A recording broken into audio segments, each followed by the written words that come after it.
The UK Defence Secretary today compared Vladimir Putin to Hitler as he warned the Russian president is not in his right mind. Ben Wallace repeated his claim that Moscow's leader has gone full tonto by invading Ukraine.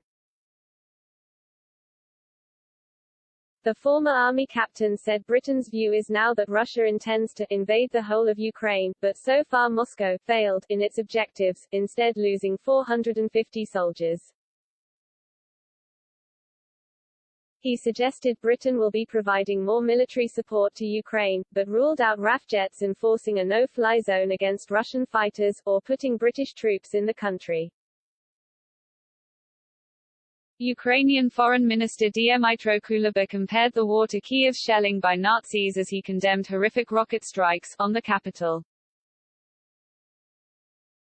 Last time our capital experienced anything like this was in 1941 when it was attacked by Nazi Germany, he tweeted just before 4 a.m. Ukraine defeated that evil and will defeat this one. Stop Putin. Isolate Russia. Sever all ties. Kick Russia out of everywhere. Mr. Wallace defended his controversial remark that there had been a whiff of Munich around diplomacy with Russia, suggesting the war has proven him right. The cabinet minister told Sky News, "It wasn't the bit about appeasement I was referring to.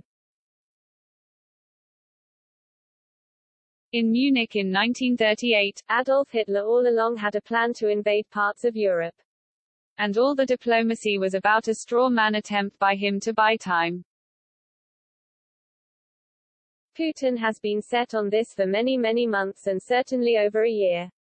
And I think that's why. It doesn't matter how much effort we made, and we all made unbelievable amounts of effort. We saw President Macron go, my prime minister regularly spoke to Putin, it didn't matter. As we're seeing today, it's not about the Donbas, it's not about a minority, it's about a greed to subsume Ukraine into the Russian Federation or for President Putin to land grab. Mr. Wallace said President Putin is building a wall around himself, and will be isolated, as he becomes an international pariah. He added, I certainly think what he, Putin, is doing is deeply irrational. I certainly think he has gone full tonto, that's what I said the other day talking to some soldiers. No one else in their right mind would do what we are seeing in our telescreens today. No one else would impose their will on another sovereign country with all sorts of concocted conspiracies and very bizarre readings of history unless somehow they were acting deeply irrationally. But that's no comfort to the people of Kyiv. In a full-scale invasion by land, air and sea, Ukraine has already lost the strategic Chernobyl nuclear site and there was fighting at Hostomel airport outside Kyiv, though Ukraine said it was later recaptured. Ukrainian President Volodymyr Zelensky said on Facebook that he has been targeted as enemy number one, as he ordered all males aged 18 to 60 to conscript in the army and forbade them from leaving the country. Boris Johnson told President Zelensky, the world is united in its horror, in a call this morning. In a cabinet meeting last night, the UK Prime Minister said it was a dark day in the history of our continent, with Putin launching a cynical and brutal invasion for his own vainglorious ends. Western officials believe Russia intends to seize and control a very large section of Ukraine, including the capital Kiev, and will need ground troops to do so. But they were still unclear yesterday whether that will mean occupying the whole country, or ruling Ukraine directly rather than replacing Zelensky with a favorable puppet regime. Mr. Wallace did not rule out fears that Russia will take Kyiv by the end of today, but said Moscow had repeatedly failed to achieve key objectives on day one. The UK last night boasted the largest and most severe package of sanctions that Russia has ever seen in a bid to knock several percentage points off the country's GDP. But Defence Secretary Ben Wallace ruled out sending UK troops into Ukraine itself. He told the BBC, "We've done the next best thing, which is train over 20,000 Ukrainians, provided them with lethal capabilities which they are using right now. But I'm not putting British troops directly to fight Russian troops. That would trigger a European war, because we are a NATO country. The UK will freeze assets worth £154 billion in VTB, the second largest bank in Russia, while Rostec, Russia's biggest defense company with over 2 million employees, with exports of over £10 billion of arms each year, will also face strict sanctions.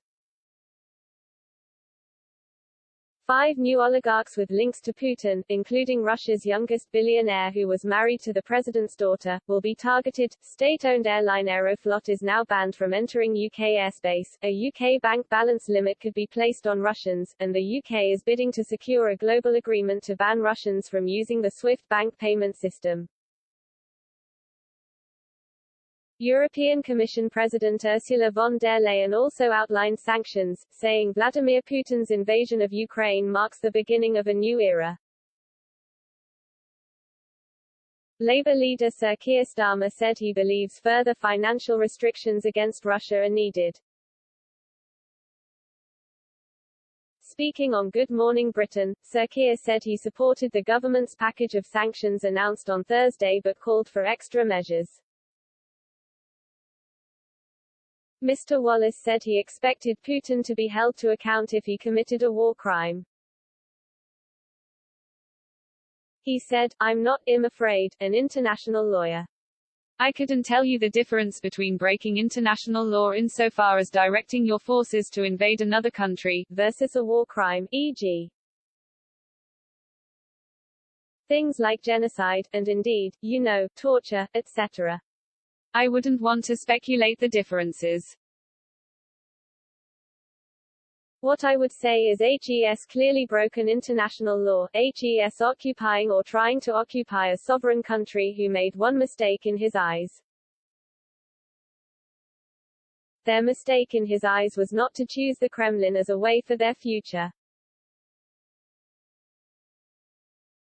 And that's all they have done." Leaders of the 30 NATO allied nations will meet on Friday, U.S. President Joe Biden confirmed, as they come under pressure to go even further than sanctions already announced. By the end of the day on Thursday, the Ukrainian government said 137 civilians and military personnel had been killed. However, the UK's Ministry of Defence (MOD) said it is unlikely Russia achieved its planned objectives for the first day of its military action in Ukraine, crediting fierce resistance from the Ukrainian forces. The MOD said in a statement just after 1 a.m., the Ukrainian armed forces have reportedly halted Russia's advance towards Chernihiv. Fighting probably continues on the outskirts of the city. It is unlikely that Russia has achieved its planned Day 1 military objectives. Ukrainian forces have presented fierce resistance across all axes of Russia's advance.